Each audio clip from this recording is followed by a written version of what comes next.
We're here with Philip DeFranco, and he is a YouTube wizard. And from all accounts, from all accounts, he is a great analyst of the news. So we want to tap his brain and see what he thinks about everything. Oh no, I'm very nervous. I'm very nervous. I wouldn't say that I'm a great analyst. I think I'm an example of the middle. I'm the C. I'm the C minus of America. Not according to the people I've talked to. Anyway, let's pick your brains on some fundamentals about politics and the role of government, etc. Should the government redistribute its citizens' wealth by forcefully taking money from some citizens through taxes in order to provide free goods and services for others? That's very interesting.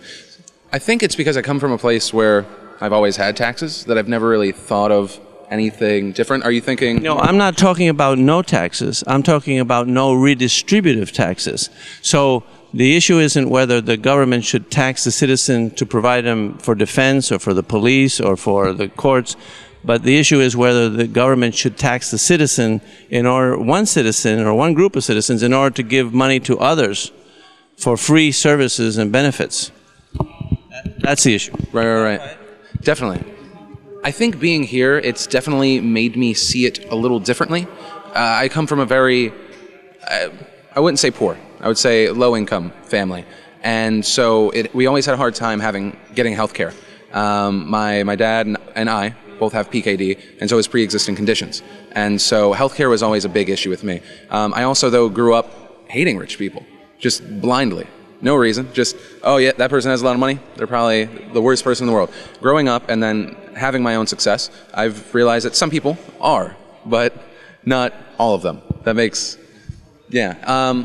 As far as redistribution, right now, I still like the idea of distributing it to help those that need it, but not the lazy. And that's the big thing, is I've been looking at everything. How do you do that? I don't know. And so it's something that I'm still struggling with. Well, I commend you on your thinking about a fundamental subject, and recommend you continue this thought. Maybe this conversation can edge you somewhere in that direction, one way or another. Here's something to answer. Should the government protect all peaceful citizens against people that want to use force to take their money? Say it again. Okay. Should the government protect all peaceful citizens against people that want to use force to take their money? Who are those people?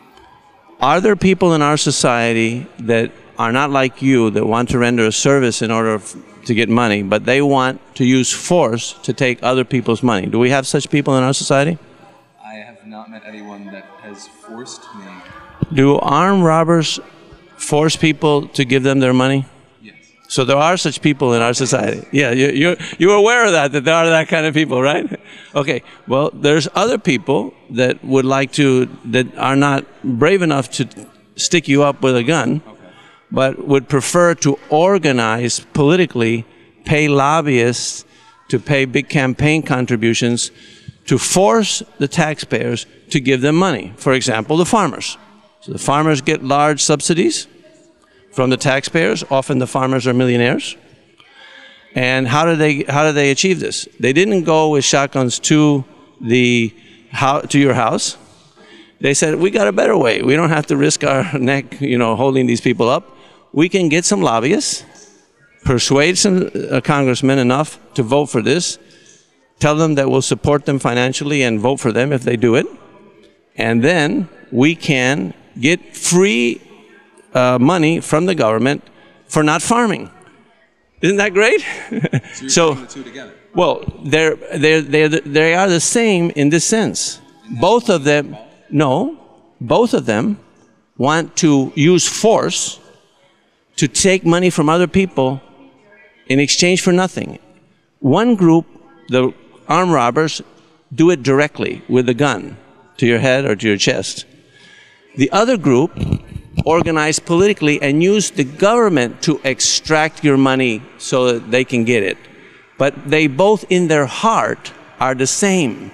They want free money, and they're quite willing to use force to get it. I think it might be a little bit of a stretch, I think so. If you equate armed robbers who want to take your money and a group of people that, because you also make it sound. Is the same, right?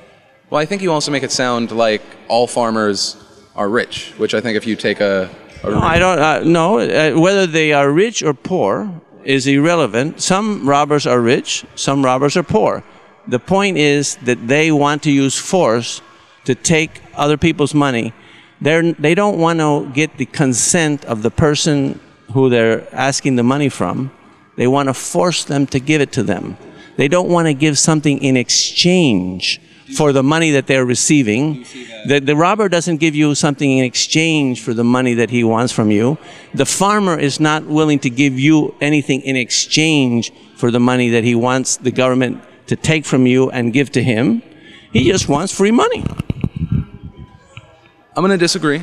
Okay. But that's just because I don't see it the same way as you. Okay, well, explain why you disagree. Well, I mean, I think it's very easy to think that all lobbyists are evil. No, I'm not saying that they're evil, all lobbyists. I'm saying that there are people in our society. At first you were wondering, who could that be? There are no such people. But there are a large amount of people in our society, not only the farmers, other groups that organize too, as well as all the criminals, who are willing to use force to make other people give them their money without giving anything in exchange. In their heart, they are thieves. I don't know how to respond to it.